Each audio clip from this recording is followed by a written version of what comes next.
Create करना country में।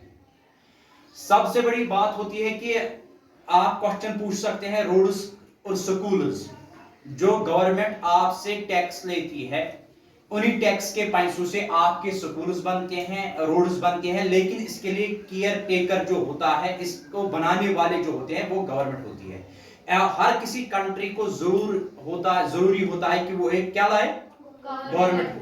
और सबसे बड़ी होती है कि अगर आपको इलेक्ट्रिसिटी इंक्रीज कराना है, इसकी सप्लाई इंक्रीज करानी है और हर किसी गांव तक आपको सप्लाई पहुंचानी है इलेक्ट्रिसिटी, तो ये भी रिस्पॉन्सिबिलिटी बनती है किसकी, गवर्नमेंट को। लेकिन आपको गवर्नमेंट तक ये बात पहुंचानी है कि इस गांव में, यहां पर इस टाउन में और यहां पर क्या नहीं है, इलेक्ट्रिसिटी फैसिलिटी नहीं है। गवर्नमेंट कोशिश करेगी वहां तक वो चीज लाने की, ठीक है, ये भी गवर्नमेंट का काम होता है। और एक चीज होता है जो सोशल इश्यूज आते हैं, government also take an action many social issues, जो भी सोशल इश्यूज क्रिएट होते हैं सोसाइटी में, समाज में जो क्रिएट होते हैं, उनका गवर्नमेंट का काम होता है उन चीजों को सॉर्ट आउट करना, वक्त पर उन ग्रीवेंसेस को समझना, उन शिकायत को समझना। और जैसा कि आपको पता है करंट जो हमारे प्राइम मिनिस्टर है वो है श्री नरेंद्र मोदी। कौन है, श्री नरेंद्र मोदी, है ना। इस वक्त किस पार्टी से बिलोंग करते हैं, बीजेपी से। और उसके पास कौन कौन सा डिपार्टमेंट है, जैसे उसके पास पर्सनल डिपार्टमेंट है, पब्लिक ग्रीवेंसेस डिपार्टमेंट है,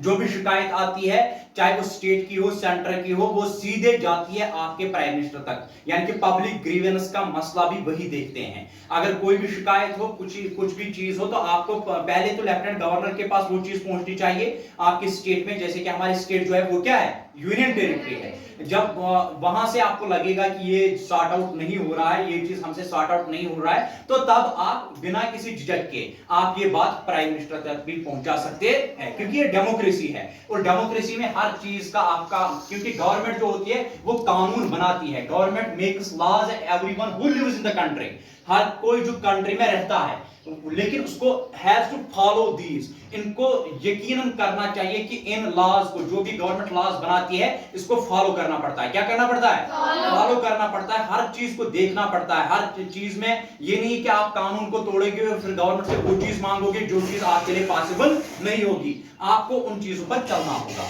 अनदर फॉर्म ऑफ गवर्नमेंट जो है वो है मोनार्की। कौन सी फॉर्म ऑफ गवर्नमेंट है, मोनार्की। और किंग और क्वीन, देखिए डेमोक्रेसी और मोनार्की में क्या फर्क है। यहां पर इसके पास एक छोटा सा ग्रुप होता है, क्या होता है, छोटा सा ग्रुप, लेकिन हमारे पास बहुत बड़ा ग्रुप है। डेमोक्रेसी में आप क्या बेचते हो, एक राज्यसभा और लोकसभा। या आप ब्रिटेन में जाओगे तो वहां पर क्या होता है, इसका नाम House of Lords and House of Commons. लेकिन यहां पर मिनिस्टर्स बैठते हैं, जो आप यहां से मेंबर पार्लियामेंट भेजते हो वो भी वहां से बात करते हैं, चाहे लोकसभा हो या राज्यसभा हो। इसी तरीके से अगर आप देखोगे गवर्नमेंट का काम होता है कि प्रोटेक्ट बाउंड्री को करना। क्या करना, प्रोटेक्ट बाउंड्री, जो भी हमारी कंट्री की बाउंड्री है या जो भी हमारी कंट्री की टेरिटरी है, government has also the job of protecting the boundaries of a country.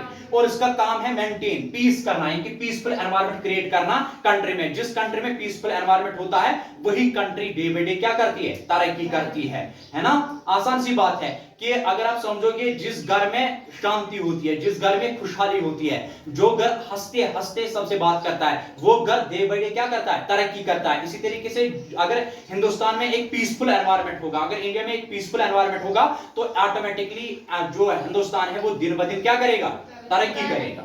Government works at different level, चाहे वो लोकल लेवल हो, चाहे वो स्टेट लेवल हो या नेशनल लेवल हो। लोकल लेवल आपको पता है पंचायत है, क्या है, पंचायत, जो आपका काम देखते हैं। और सिटीज में कौन सा काम होता है, म्युनिसिपैलिटी का। कौन सा काम होता है, म्युनिसिपैलिटी का काम होता है। और स्टेट लेवल में जो हुकूमत होती है वो किसकी ओर होती है, लेफ्टिनेंट गवर्नर के द्वारा होती है। किसकी ओर होती है, लेफ्टिनेंट गवर्नर। यानी कि आज हमारा जो स्टेट लेवल का गवर्नमेंट संभाल रहा है इस वक्त, वो कौन संभाल रहा है, लेफ्टिनेंट गवर्नर। नेशनल लेवल पे इस वक्त कौन सी है, सेंट्रल लेवल, जहां पर प्राइम मिनिस्टर है। और एक और, जैसे कि राजनाथ सिंह के पास इस वक्त मिनिस्ट्री ऑफ डिफेंस है, क्या है। और ये भी याद रखना है आपको, श्री अमित शाह के पास इस वक्त होम अफेयर्स है और कॉर्पोरेशन डिपार्टमेंट है। कौन कौन सा डिपार्टमेंट है, होम अफेयर्स एंड कॉर्पोरेशन। और नितिन गडकरी के पास, यानी कि जो श्री नितिन गडकरी साहब है, उसके पास ministry of road transport and highway यही काम देखता है। जो आपके यहाँ पर आप देखते हैं अपने आसपास के गांव में जो मैग्नामाइजेशन होती है, जो प्रधानमंत्री ग्राम सड़क योजना होती है, ये सारा कुछ इसके जरिए जब प्रपोजल आ जाता, जब इसके पास ये बातें पहुंच जाती है, वहां से जब प्रपोजल पास होता है, बजट पास होता है, तब इन सड़कों पे हमारे काम होता है, ठीक है। तो या और जो नडा साहब है, श्री नडा साहब, वहां पर उसके पास कौन कौन सा डिपार्टमेंट है? Health and family welfare department उसी के पास है। यानी कि हर कोई जो है मिनिस्टर वो अपने अपने तरीके से क्या संभालता है? फंक्शन संभालता है, गवर्नमेंट को चलाता है। इसी तरीके से अर्लीस्ट फॉर्म ऑफ गवर्नमेंट जो है वहां पर किसको वोट दिया देते थे? पहले आपको नहीं पता है क्या होता था, जिसके पास प्रॉपर्टी होगी मैंस उन्हीं को वोट देने का हक था, और जिसके पास एजुकेशन होती थी उसी को कहा जाता था कि आपको वोटिंग राइट है। लेकिन आज वो वैसा नहीं है, आज यूनिवर्सल अल्ट्रा फ्रेंचाइज है, जो आज राइट टू इक्वलिटी है। डेमोक्रेसी में आजादी के बाद हर किसी को वोटिंग राइट मिला है, चाहे वो लड़की हो या लड़का हो। जैसे वो क्रॉस एज करके 18 की, उसको वोटिंग राइट मिलता है, ठीक है। जैसे आप क्रॉस करोगे एज, क्या कौन सी एज? 18 प्लस आप हो जाओगे तो आपको भी वोटिंग राइट मिलेगा और आपको भी घर में इलेक्शन कार्ड मिलेगा, ठीक है। इसके बाद क्या होता है? इसके बाद जैसे हमने देखा इंडिया जो है वो डेमोक्रेटिक है। क्या है?